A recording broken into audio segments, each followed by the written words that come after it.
Halo semuanya, sebelumnya nama saya Cahyono Manggala dari kelas 11 TJKT 1. Sebelumnya kami bertiga akan menjelaskan tentang materi PON.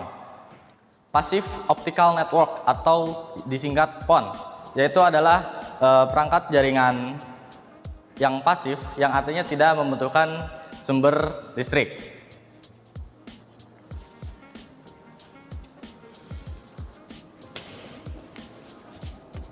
Dalam topologi jaringan, PON dimulai dari OTB yang sebelumnya dari OLT. Lalu apa fungsi dari OTB? OTB atau Optical Terminal Box artinya kita mendistribusikan layanan internet kita ke beberapa daerah. Contohnya kita akan mendistribusikan internet ini ke daerah Purwakarta. Setelah itu dari OTB akan lanjut ke ODC yang akan dijelaskan oleh Aldo. Ya, izin memperkenalkan diri, nama saya Aldo Arkananta dari kelas 11 TKJ 1. Saya akan menjelaskan apa itu ODC ya. ODC atau biasa disebut Optical Distribution Cabinet adalah tempat untuk terminasi dari si kabel fiber optiknya. Jadi dari tadi OTB kita masuk aja sini, kita terminasi, lalu kita sambungkan dengan kabel yang ada di atas ini. Nah, kabel ini akan kita distribusikan di semua wilayah Purwakarta. Bisa ke Maracang, bisa ke Ciwareng. Pokoknya tempat-tempat distribusi di mana pelanggan-pelanggan kita membutuhkannya. Nah, saat kita distribusikan, pasti bisa aja kan ada kabel yang putus atau ada kabel yang kurang. Itu bisa kita sambung menggunakan ini. Nama alatnya yaitu adalah joint closure ya, joint closure. Nah, ini adalah sebagai untuk melindungi si sambungan dari kabel fiber optik tadi ya. Jadi kabel fiber optiknya kita sambungkan di sini dan kita lindungi dari ini ya. Nah, setelah disambungkan dan kita mencapai tiang yang selanjutnya, kita bisa lanjut ke alat yang selanjutnya yang akan dijelaskan oleh teman saya, Rafli. Oke, selanjutnya akan dijelaskan oleh saya. Perkenalkan, nama saya Muhammad Taufik Faisal. Saya juga dari kelas 11 TKJ 1. Setelah mulai joint closure alat yang tadi, kita itu apabila ada sambungan yang putus, kita akan lanjut ke sini, ODP. Jadi apa sih itu ODP?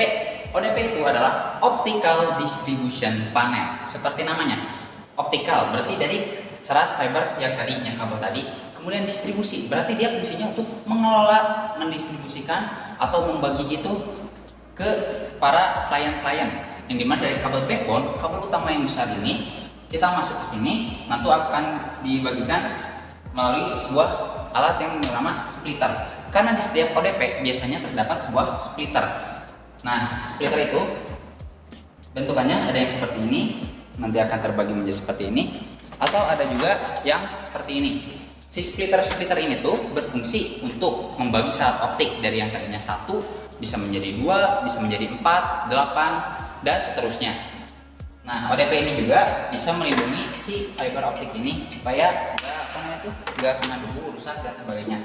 Setelah dari sini, biasanya apabila dari outdoor kita mau masuk ke indoor, ada yang namanya roset. Bentukannya itu kotak kecil, biasanya berwarna putih. Apa sih fungsi si roset ini? Jadi roset ini itu fungsinya untuk melindungi sambungan dari kabel fiber optik dan juga supaya terlihat rapih dan gak acak-acakan.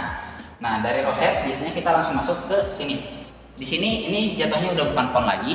Ini masuknya ke perangkat aktif yang disebut juga dengan ONT, Optical Network Terminal.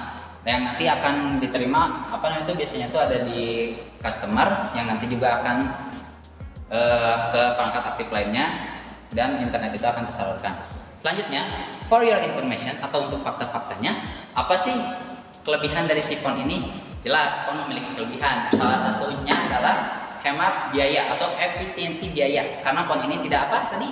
Karena dia pasif, tidak memerlukan sebuah energi listrik yang membuatnya menjadi lebih hemat. Si PON ini juga dapat mempermudah infrastruktur dan juga fleksibel kalau mau ditambah-tambahin apa-apa lagi.